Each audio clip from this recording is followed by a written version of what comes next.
This happened a few years ago. I was 35 and thought a camping trip would be good for my family. School had been tough, and I wanted some time in nature to bond with my wife and young son.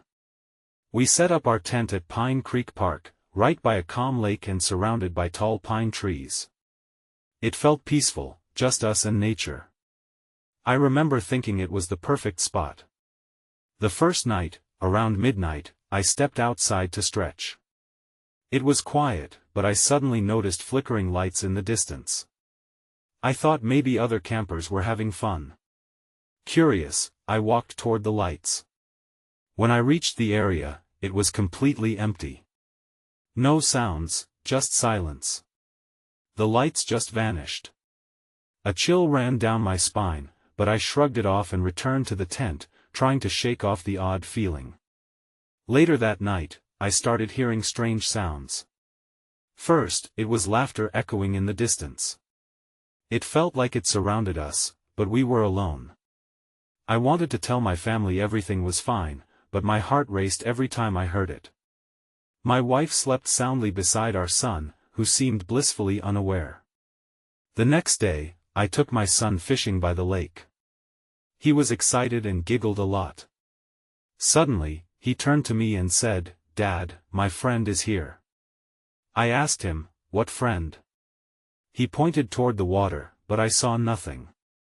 He looked serious, and I felt a wave of unease. I forced a chuckle and said, "That's nice, buddy," hoping it would pass. That night, as we settled in, I couldn't shake the feeling of being watched. I stepped outside again. It was dark, and I could only hear the rustling leaves and occasional splashes from the lake. Then I saw a figure standing near the water. My heart pounded. I squinted into the dim light, trying to make it out. "Hello?" I called. No answer. I quickened my step, but as I got closer, the figure vanished. I felt a wave of cold rush over me, and I hurried back to the tent.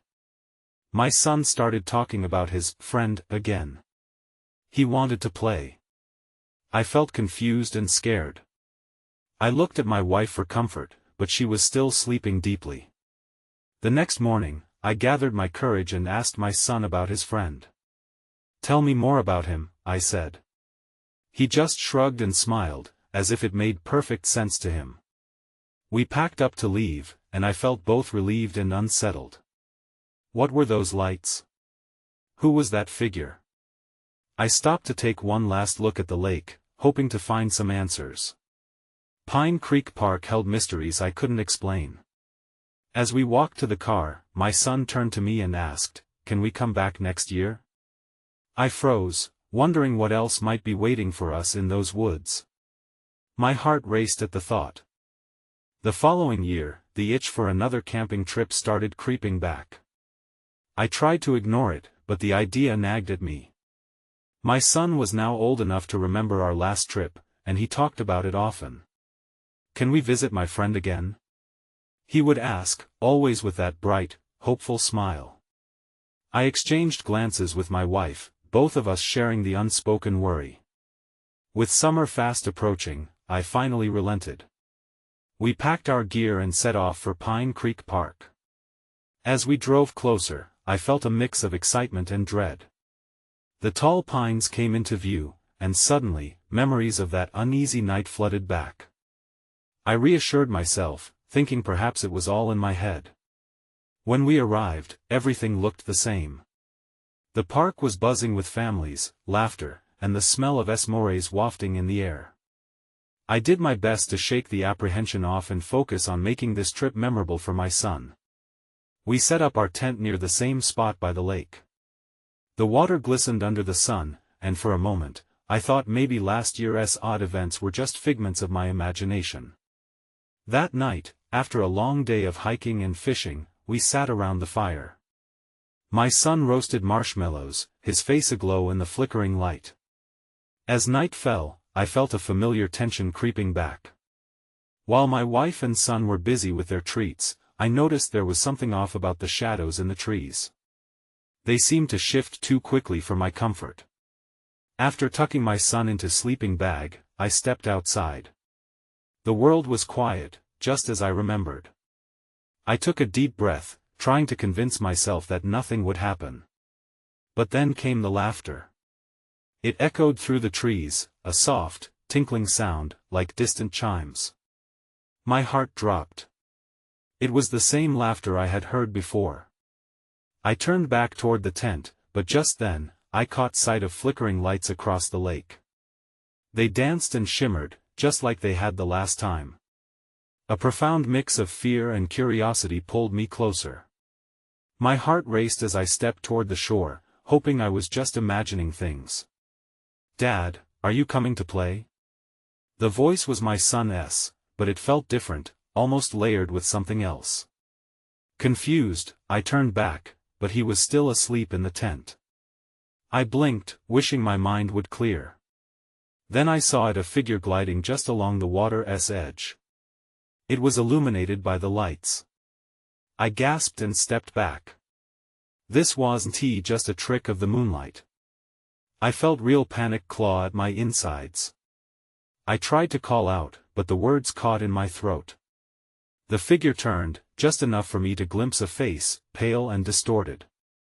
My vision blurred, and everything felt surreal. Suddenly, the lights flickered and vanished. It was just darkness now, closing in, quiet and oppressive. I stumbled back toward the tent, heart pounding. I didn't dare look back. Fear surged through me, and all I wanted was to be inside, safe with my family. I threw open the tent flap and breathed heavily, collapsing next to my son. In the morning light, I cautiously approached the lake again, desperate for answers. The surface was calm, and the water sparkled as if nothing had happened. But just then, my son woke and waddled up beside me, pointing excitedly at the water. "Dad, my friend wants to show you something," he exclaimed with wide eyes. I felt that familiar chill dance down my spine again. This was going to be a long trip, and I feared it was only just beginning. As my son's excitement filled the air, I forced a smile despite the rising dread within me. "What friend?" I asked, trying to sound casual. "The one by the water," he insisted, gleefully pointing at the lake with an enthusiasm that only a child could possess. My mind raced. The figure from last night swam in and out of my thoughts as I looked toward the shimmering water. Part of me wanted to brush it off, chalk it up to a vivid imagination. But another part shuddered at the memories that refused to fade. "Why don't we just grab some breakfast first?" I suggested. "Maybe your friend can wait a bit." I saw my son's face fall slightly, so I added, "We can see him afterwards, how about that?" "Okay," he replied, eager to move on. I led him back toward our campsite, taking a few deep breaths along the way. I needed to stay focused and calm for his sake. I worked on the fire and made pancakes while my wife prepared coffee. Those comforting smells helped ease my thoughts, if only momentarily.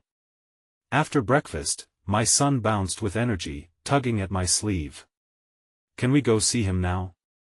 I nodded, and together we walked to the water's edge. As we approached, I felt a slight chill in the air. The sunlight sparkled, but I could still sense an undercurrent of something unsettling. My son ran ahead, giggling as he splashed his feet in the lake, his laughter echoing against the trees. "Look, Dad. He's there," my son shouted, pointing at a spot on the shoreline. My stomach dropped. I squinted, scanning the area. There was nothing. Just rippling water and the echo of my son's giggles. Suddenly, the laughter returned, faint and far away. It sent a shiver down my spine. "Where?" I asked, a nervous edge creeping into my voice. "What do you see?" "Over there," he insisted, but now his face had shifted from excitement to confusion. I could see he was unsure. "Listen, buddy," I said, kneeling down to his level. "What does your friend look like?" He's bright. Like the lights. Can we go close?" Before I could respond, I heard another soft laugh, a sound so like my son's that it made my skin crawl. I spun around, searching the trees. Nothing. Just the sway of branches in the breeze. My heart was racing now. The air felt thicker, heavy with a fog that seemed to gather at the edge of the water. Maybe we should head back. How about we do some fishing instead? I suggested. I hoped to redirect his attention away from whatever he thought he was seeing. But before we could turn, a flicker caught my eye. Just on the periphery of the trees, I glimpsed a shadow, and then it was gone, swallowed up by the thick underbrush. I tried to swallow the lump forming in my throat. Did you see that? I asked, panic creeping into my voice. My son looked at me, his interest piqued. See what, Dad? Nothing, you're right. Let's catch those fish, I said, backing away slowly. As we moved toward our gear, I felt another wave of unease crash over me. Something was off, and I couldn't shake the feeling. Then I heard it again, a voice, this time clearer and closer. Stay with me. I froze, dread pooling in my stomach. I turned back to the water, searching for the source. My son was completely unaware, eyes wide with excitement about the upcoming fishing adventure. Let us go, I said, gripping his hand. Now. Just as we turned, the shadows seemed to shift again, as if they were alive. My son looked up at me, confusion etched on his face, while I felt the weight of something watching us from the trees. As we reached the campsite, I knew instinctively that the day was far from over. This was only the beginning. I tried to shake off the dread that clung to me as we settled back into our campsite. I focused on fixing a small fishing rod for my son, but my hands trembled slightly. I kept glancing over my shoulder at the water, the trees, anything that might offer an explanation for the strange happenings. The unease was gnawing at me like a hungry animal. Are we going to catch a big fish, Dad? My son's question broke through my thoughts and brought me back to the moment.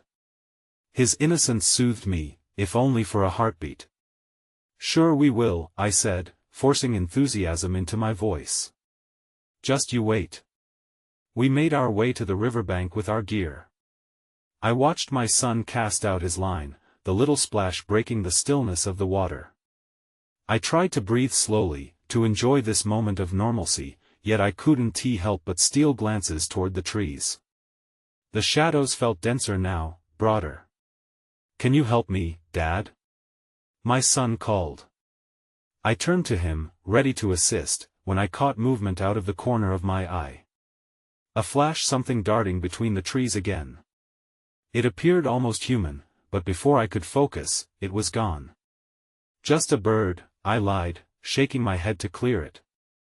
I turned back to my son. You're doing great. I encouraged him as he reeled in his line after what felt like an eternity. Nothing again, he sighed, but I could see the determination in his eyes. Why don't we take a break? I suggested, pulling out the snacks I had packed. We sat together on the grassy bank, enjoying the crisp air, but I couldn't truly relax. The water's surface mirrored the sky, pretty yet disturbing. It felt unreal, as if it were hiding secrets beneath. As I chewed on a granola bar, I heard it again. A soft, haunting laugh, louder this time and coming from the trees. My heart raced. Did you hear that? I asked, my voice strained. Hear what? My son was busy opening a juice box. I wanted to tell him, wanted to warn him, but I couldn't shake the feeling of protecting his innocence. Just the wind, I mumbled, clenching my fists. My son smiled, blissfully unaware as he took a sip from his box. Can we go back to the water, please? He asked. I think I might want to swim. I hesitated, the thought of the lake sending chills through me. Maybe swimming isn't the best idea right now. Why not? I searched for an answer. It's too cold. How about we go back to the campsite and find some games to play? His expression fell as he glanced back at the lake. But my friend is waiting. That brought my heart to a standstill. The shadows shifted again, caught in a breeze that sent a chill down my spine. "What friend?" I asked softly. "The bright one. The lights," he insisted, the excitement finally bubbling back to the surface. My head spun. "There are no friends here. Just us." "Now let's get moving," I urged, standing up quickly. At that moment, shadows surged, the air thick and palpable. I felt it watch us, the presence of something lurking. I took my son's hand and started back toward the campsite, moving faster than I intended. Then, out of nowhere, something came crashing through the brush. My heart dropped. I turned just in time to catch a glimpse of an ethereal figure, tall, bright, and shimmering like water under moonlight. "What was that?" I gasped, nearly pulling my son off his feet. "Dad?" he asked, his voice a whisper. I didn't answer. I was already backing away, knowing instinctively that whatever it wasn't friendly. That brief glimpse filled me with a deep dread. I had to get us out of there, away from the lake. As I turned, the laugh rang out once more. It echoed off the trees, sending a shiver down my spine. I was certain that we were being hunted. Once we reached the campsite, I could still feel the shadows lurking outside our little bubble. My son was oblivious, rummaging through the backpack for toys. I paced beneath the awning, trying to shake off the feeling of dread that coated my skin like a film. "Dad, look!" My son's excited shout pulled me from my thoughts. He held up a brightly colored flashlight. "Can we play with this?" I forced a smile, even though unease twisted in my stomach. "Sure thing, buddy. Let us see how bright it is." As he flipped the switch, the beam cut through the dimness of dusk, illuminating the trees surrounding our site. The light flickered for a moment, making my heart jump. I was starting to imagine things, wasn't I? "Can you shine it at the lake?" he asked, grinning. The only thought racing through my mind was that whatever was in those woods didn't want to be found. Yet, I couldn't deny his desire to explore. Taking a deep breath, I nodded. "All right, but we'll keep it brief." He moved closer to the water's edge, the flashlight beam dancing over the surface. I felt an odd reluctance, as if the moment the light touched the water, something would rise up from its depths. "Just stay where I can see you," I cautioned, trying to keep my voice steady. "Look, Dad." His excitement pierced through my anxious thoughts. "It's sparkling." I squinted, trying to see what he was pointing to. There was definitely something shimmering in the water, but it wasn't the fish I hoped for. Long strands of light seemed to ripple along the surface, weaving intricate patterns. "That's just the sun setting," I lied, though I felt a chill race down my spine. But then it happened. The laughing returned, carrying on the wind, unsettling my son. "I don't like that sound," he whispered, turning toward me, his eyes wide. "Me neither," I admitted, my muscles tensing. I was ready to pull him back when suddenly, the water churned. I froze, staring at the lake in disbelief. Something rose, a figure, half submerged, glimmering like the rest of the light beneath the surface. I couldn't distinguish its features, but it was clearly looking at us. In a flash, panic set in. "Let us go back to the tent." I grasped my son's hand, yanking him back. The flashlight slipped from his grip, plunging us into darkness. Focusing on the path back, I felt the weight of unseen eyes upon us. "Dad, my light!" he cried out, but I wasn't stopping. I felt urgency pounding in my chest, pushing me forward. I could almost hear the whispering laughter intertwining with the sound of the water lapping at the shore. Just as we reached the tent, I turned back, ready to shield my son. The figure stood now at the edge of the lake, luminous and distorted. I couldn't breathe. "Dad!" My son tugged at me, his eyes wide with fear. "What is that?" I didn't have an answer. A sensation crawled over my skin, and for an instant, I felt it beckoning. An icy fear gripped me. "We need to get inside, right now," I shouted, shoving him through the zippered flap. I drew the tent closed, but the nervous laughter echoed just outside. "What do we do?" my son whispered, his small body trembling next to me. Then I heard a hand thumping against the tent. My heart raced. I knew whatever that thing was right outside, and this time, there was nowhere to hide. The sound of a hand hitting the tent echoed in my ears, each thud sending jolts of fear through me. I pressed my back against the tent wall, trying to make myself smaller, though I knew it wouldn't help. "Shoo," I whispered urgently to my son, who was clinging to my side, eyes darting around, searching the dim interior. "Dad, I'm scared," he murmured, his voice barely audible. I wanted to reassure him, to tell him everything would be fine, but I couldn't. The thumping continued, rhythmic, almost playful. Whatever it was, it seemed to be enjoying our fear. My breath felt shallow, and I wanted to crawl into my own skin and disappear. "Stay quiet," I whispered again, straining to hear any other noise beyond the tent. The laughter had faded, but it left a lingering unease that settled like a stone in my stomach. Suddenly, the thumping paused, and there was nothing but silence. My son shifted beside me, his small body still trembling. I tried to calm him with my presence, but I could feel the panic rising within me. A chill ran down my spine, and every instinct screamed for us to leave the tent. The silence stretched on, too long for comfort. I slowly turned my head toward the tent flap, half expecting something or someone to come bursting through. The thought of facing it made every hair on my body stand on end. We were trapped, and the world outside felt more dangerous than ever. Then I heard a soft whispering threading through the air. Distorted voices that seemed to swell and recede with the wind, like the echo of children playing, followed by an absence that felt almost mocking. "Dad?" my son whispered again, his grip tightening on my arm. "Not a word," I hissed, trying to muster whatever strength I had left. If there was a way out of this, I couldn't give in to fear.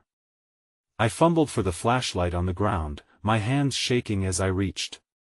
I flicked it on, flooding the tent with a harsh light that made my son squint. "Don't look at it, buddy," I instructed, pointing the light toward the tent flap. Whatever was outside, I didn't want it to know we were still here.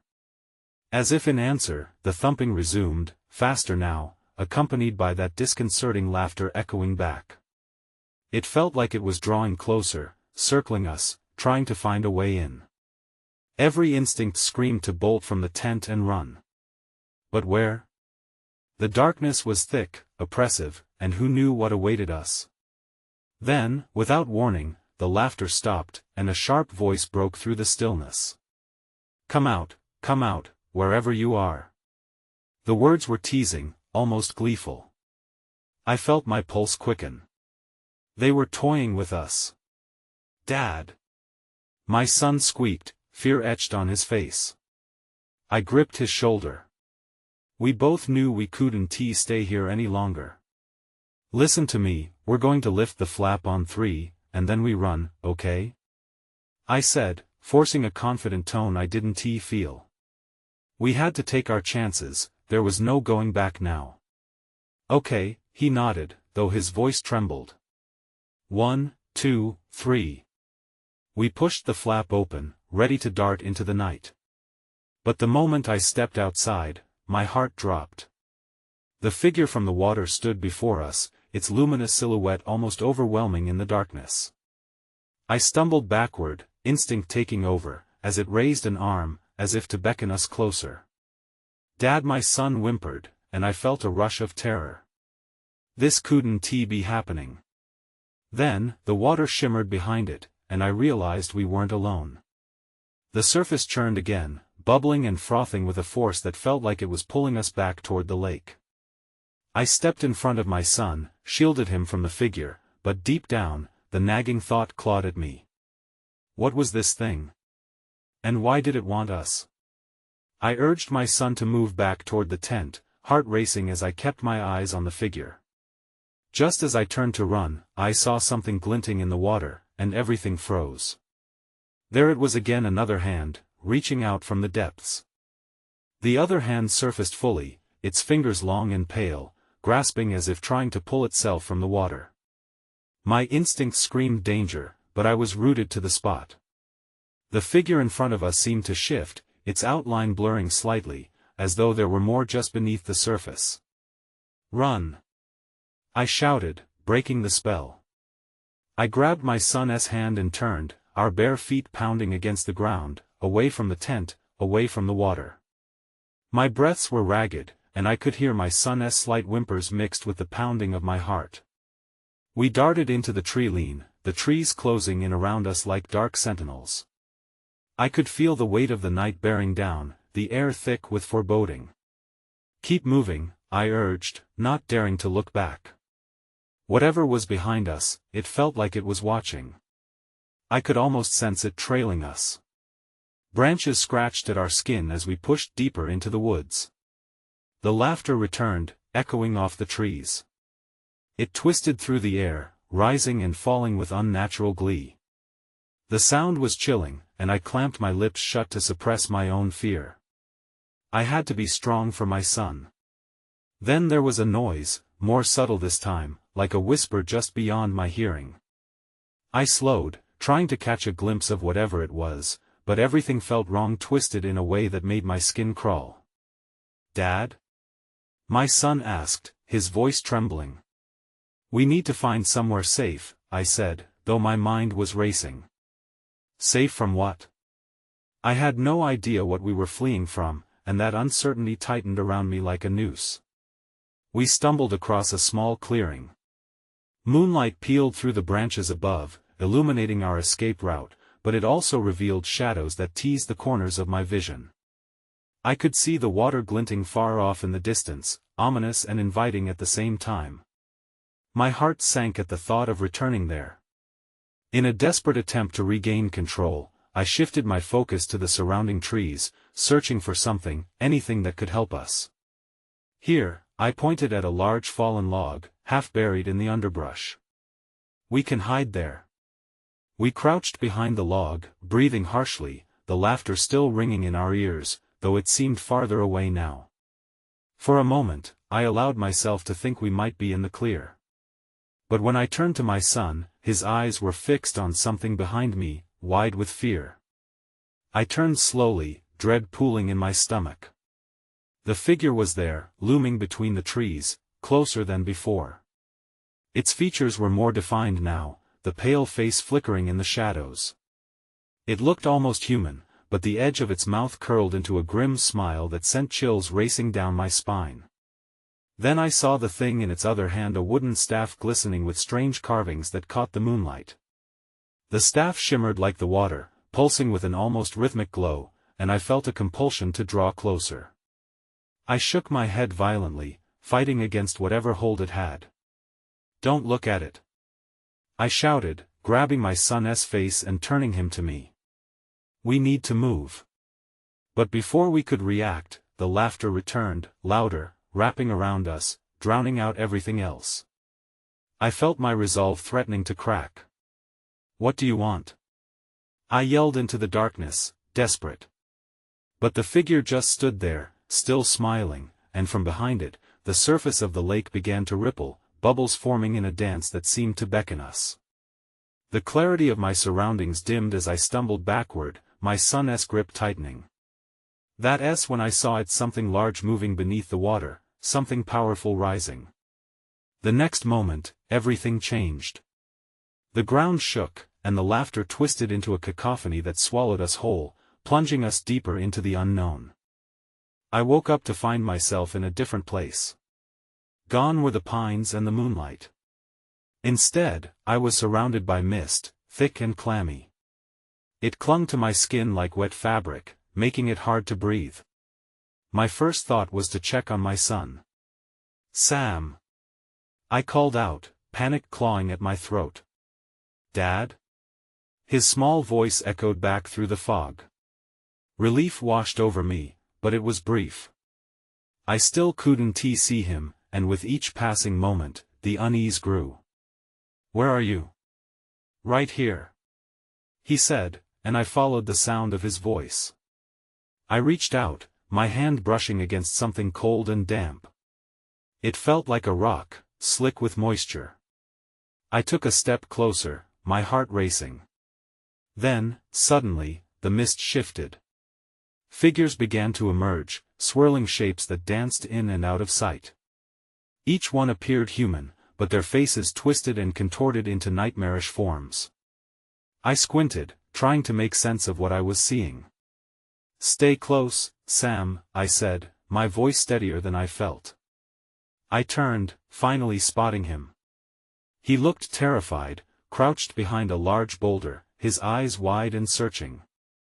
"We need to get out of here," I whispered, inching toward him. But just as I reached his side, one of the shapes lunged forward, its mouth stretching impossibly wide. The laughter returned, but this time it sounded more like a taunt. "Look at us!" it screeched, its voice hollow and echoing in the mist. Sam whimpered, his small body shaking against mine. "Run!" I commanded, but as we turned to escape, the ground beneath us shifted again. More shapes surged from the fog, encircling us. "Don't stop!" We darted in the opposite direction, frantically searching for an exit. Then I caught sight of something familiar, a flicker of firelight through the mist. "Over there!" I pointed, hoping it was a way out. We sprinted toward it, branches lashing at our skin as we burst through the thickness. But when we reached the clearing, my heart sank. There was no campfire, no comforting glow. Instead, it was a circle of stones, cold and uninviting. Wisps of smoke curled up from the center, forming vague images of the figures we'd just escaped. "No!" I yelled, stepping back. "Dad!" Sam cried, pulling on my arm. He was shaking, his fear a palpable thing in the air. Suddenly, a chilling breeze rolled through the clearing, carrying whispered words that felt like a warning. Join us," they echoed. The realization hit me all at once. This was a summoning. Whatever those figures were, they wanted us to stay. "Not today!" I shouted, my fear transforming into anger. I turned to run again, but as we did, the ground trembled one last time. The figures surged toward us, their faces now gleaming with madness and excitement. And then everything went black. The darkness enveloped us completely, leaving only the sound of my heartbeat in my ears. I felt my son grip my hand tighter, his nails digging into my skin. "Stay with me, Sam," I whispered, unsure of what was coming next. Then footsteps echoed in the dark, slow and deliberate, like a predator closing in. I braced myself for whatever was about to emerge from the shadows, my mind racing with questions that felt as ominous as the laughter that had haunted us all night. I felt a rush of air, and then something bumped against my leg. I stumbled backward, heart pounding. "Sam!" I called out, panic threatening to claw at my composure again. "Are you still with me?" "I'm here, Dad." His voice was shaky, barely above a whisper. I grasped for his hand and held on tight. Whatever was in the dark felt just as lost and scared as we were, but that didn't make it any less dangerous. A flicker of light appeared ahead. It was dim at first, like a candle flickering in a strong breeze. We moved toward it slowly, the shadows around us thickening. In those deep shadows, I sensed movement, shifting and swirling shapes that made my skin crawl. When we reached the source of the light, my stomach twisted. It was an old lantern, rusted and barely hanging in a thick hunk of moss. I glanced around, searching for signs of life, but we were utterly alone, just the two of us and the whispers of the fog. "What is it?" Sam asked, voice quavering. "I don't know," I admitted. "But we need to stay away from those things." I turned the lantern over in my hands. It felt strangely warm to the touch, as if it were alive. A thought rattled in my mind: should I light it? Just as I was about to strike a match, an icy laugh echoed from the shadows, haunting and malevolent. "You think you can escape?" The voice was sharp like glass, and it seemed to cut through the mist, leaving a trail of dread in its wake. "Run!" I hissed, but when I turned, I realized the fog was now closing in, solid as a wall. The figures from before were back, their eyes glinting with an insidious light. I felt them reaching out, their fingers stretching toward us. In that moment, instinct kicked in. I pulled Sam close and ducked beneath the lantern, shielding him with my body. "We need to find another way out," I said, my voice fierce but low. But as we tried to move, the ground stuttered beneath us. Something was pushing against the earth, sending tremors through my legs. "What is happening?" Sam shouted, eyes wide with terror. "I don't know," I replied, feeling helpless. Just then, a blinding flash illuminated the clearing, wrapping us in a brilliant glow.